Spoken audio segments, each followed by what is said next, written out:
It was approaching the end of summer, and my friends and I wanted to do some cool, mischievous things before going back to school. So, we had the genius idea one night to sneak into a nearby community pool. It was actually only a couple blocks away.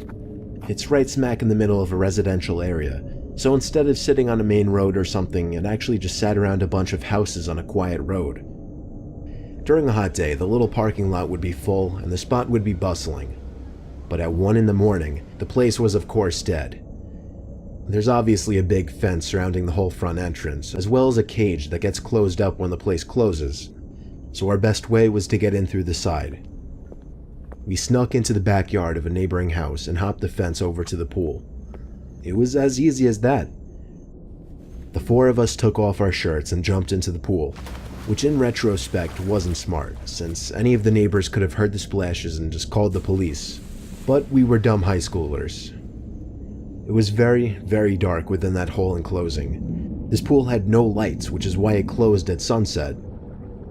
James, Courtney, and Alyssa were on the other side of the pool, as I was just kind of doing my own thing at first, swimming around and getting my face wet. I saw Alyssa get out of the pool shortly after and run away. I swam over to see what was going on. She was just going to the water fountain, though. The 3 of us just bopped around in the water for a bit, and eventually we heard Alyssa jump back into the pool from the other side. It was too dark to see much more than her black hair covering her face. But just then we heard Alyssa playfully call something to us as she was walking back to the pool. The 3 of us in the pool looked at each other. I know they were doing the same thing as me, counting heads. There were 3 of us on this side of the pool, and here came Alyssa walking over to our side. So who was that on the other side? Alyssa got in, but the 3 of us were distracted, looking at the head bopping around the water across the pool. James said across the pool, "Who is that?" Not even 2 seconds later, the head went underwater and disappeared from view. We took this time to whisper to each other, mostly things like, what should we do? What if that's security? And should we run? Suddenly I felt something grab my leg with force and tried pulling me down into the water. I kicked, splashed, and yelled for help. James came over to pull me out of the pool, while the girls were already running for it, screaming. It wasn't until I got to the stairs of the pool that the grip on my leg was released and I was free. We hopped the same fence we climbed over to get in and ran all the way back to Alyssa's house. I was convinced that whoever that was a security guard. That is, until they literally tried to pull me under the water. We don't know what to think. There are a few possibilities.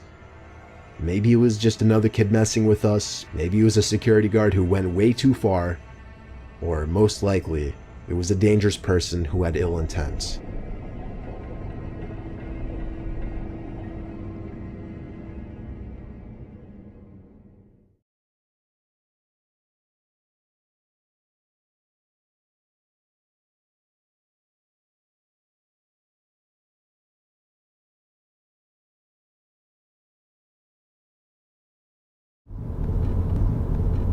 So let's say I just hopped in an Uber and I'm on my way home.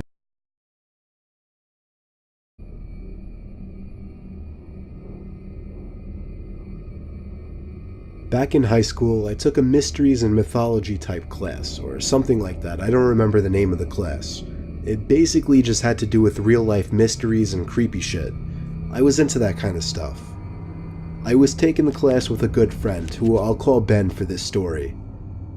The teacher of the class took us on a field trip to a nearby abandoned village with an unknown past. The village was built in the early 1900s, but seems as though it had been quickly abandoned shortly after it was built. The bus ride there was about 20 minutes. All of us were glued to the bus windows as we pulled up some sketchy-looking, decrepit road cutting through dense forest. The road eventually led to a clearing. We were there. We stepped out onto the road, which had grass growing through the cracks. The grass surrounding was almost knee-high. Then there were the buildings. The tall, archaic brick buildings with the boarded-up windows all gave off such chilling vibes. The teacher lined all 20 of us up, counted heads, and then began leading the way. The point of this little field trip was to use the so-called skills we learned in class to see if we could put anything together about why the village may have been abandoned so long ago. Some of the buildings had holes in the walls to serve as entryways. There were even holes in the ground next to some of the buildings, seemingly dug to get into the basements of some of the buildings, which seemed creepy. There was one building though. It stood taller than any of the others. It just intrigued me the most. While the teacher was leading the group towards the village church, Ben and I decided to sneak off on our own to look for anything interesting. When we walked off in the direction of the tallest building, we saw a hole in the ground. It was dug by the back door of the building, which had been sealed off. In the hole was a ladder which led down to the concrete floor below. We both looked at each other and knew we had to do it. Ben climbed down first, then me. Luckily, this was just around the time Apple started putting flashlights on their phones, so we had a source of light. It was creepy down there. There were a couple of beer bottles, one graffiti tag on the wall, and dusty wooden planks everywhere. There was a wooden stairway which led up to complete darkness, since all windows and doors had been sealed shut from above. We had already gone as far as to enter the building, so we figured we'd go up the stairs too. I went first, and with each step, the creakiness of the 100-year-old wood made me feel as if I was going to fall through each and every step. Ben followed suit. This floor of the building was very tight. It seemed like there were many openings going off into different, smaller rooms. It was so dark in there you would never even guess it was daytime. Ben and I were honestly starting to get creeped out in there and agreed to go back outside. But just then, there was a noise in one of the tiny rooms, like a big rock hitting the concrete floor. A normal instinct would be to run, but Ben and I froze, locked eyes for a moment, then both tiptoed over to the opening of the room. We shined the lights into the room and ran. We ran back down the stairs and then up the rusty ladder back outside. We caught up to the group out of breath. We didn't say anything though to avoid getting in trouble. One of our classmates asked us what was wrong.